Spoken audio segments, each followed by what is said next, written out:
Now that we have our deadly spikes in the world, we're going to work on fleshing out the get hit event so that the character reacts with a believable hit reaction every time they damage themselves on something in the game level.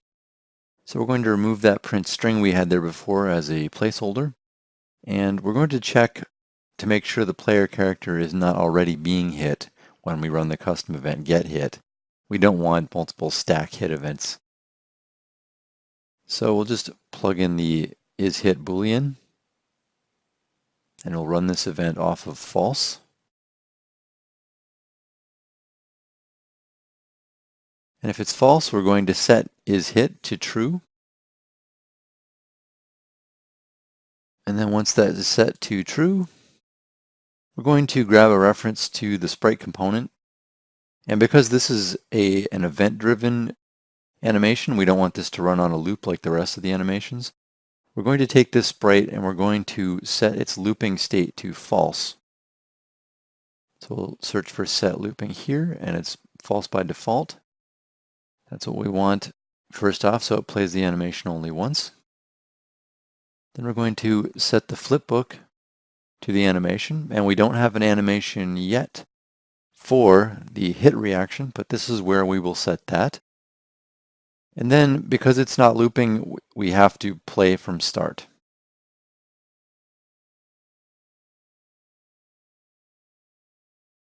Okay, so next, we're going to check for a few other things. We want something to happen. We want the animation to play, and we don't want anything else to happen until the animation is done playing, namely setting the isHit boolean to false. So we'll check the true or false state of isPlaying. If it's true, we're going to run a 0 duration delay so that it keeps looping while playing. And when it's completed, the Boolean result is false. At this point, we can set isHit to false again. Now that we've set the isHit Boolean here in this event, we're going to add it elsewhere as a condition for our anim state machine. Whenever this condition for being hit is true, we don't want this looping anim state machine to be running.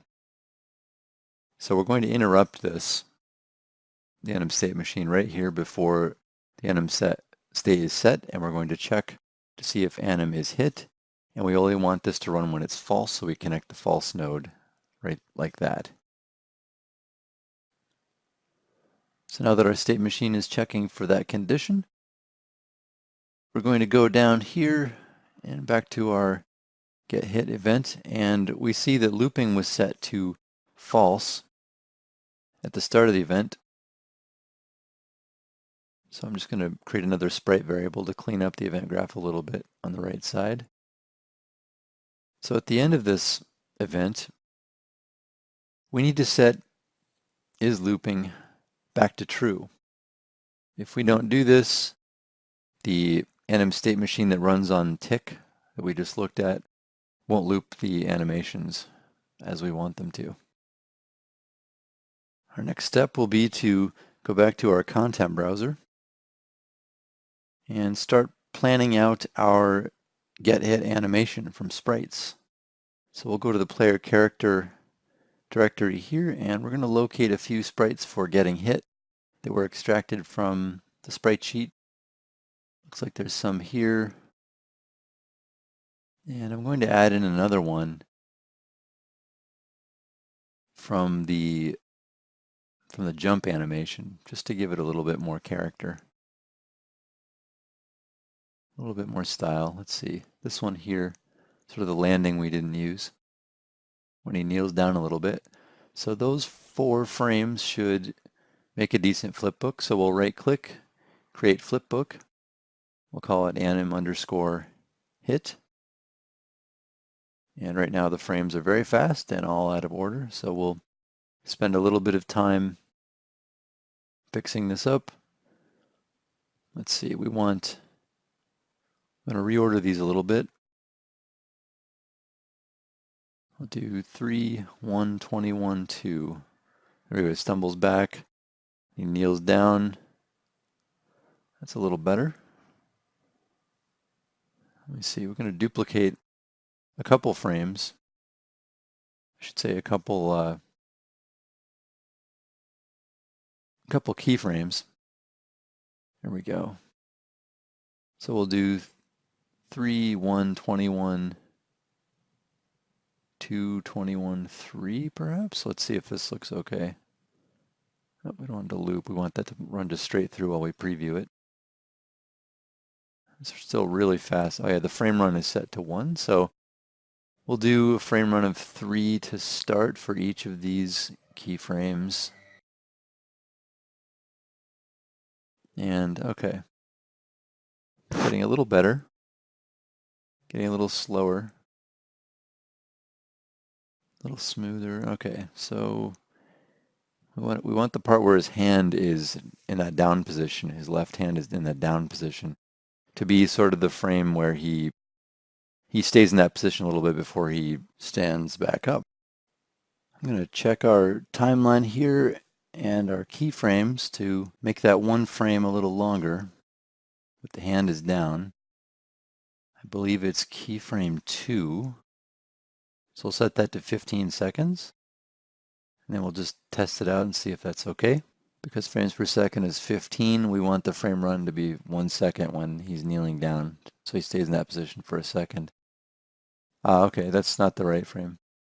That means it would be the next frame, keyframe 3. Set that to 15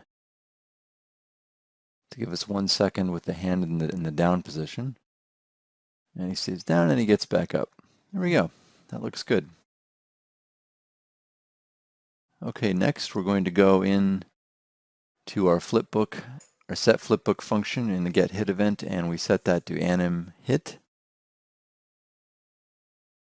And now I'm going to open this up and hit play. We can test this quickly. If I spawn in here and I jump on my spikes, you can see I go into that hit reaction. There we go, and I jump out of it, and I go back in.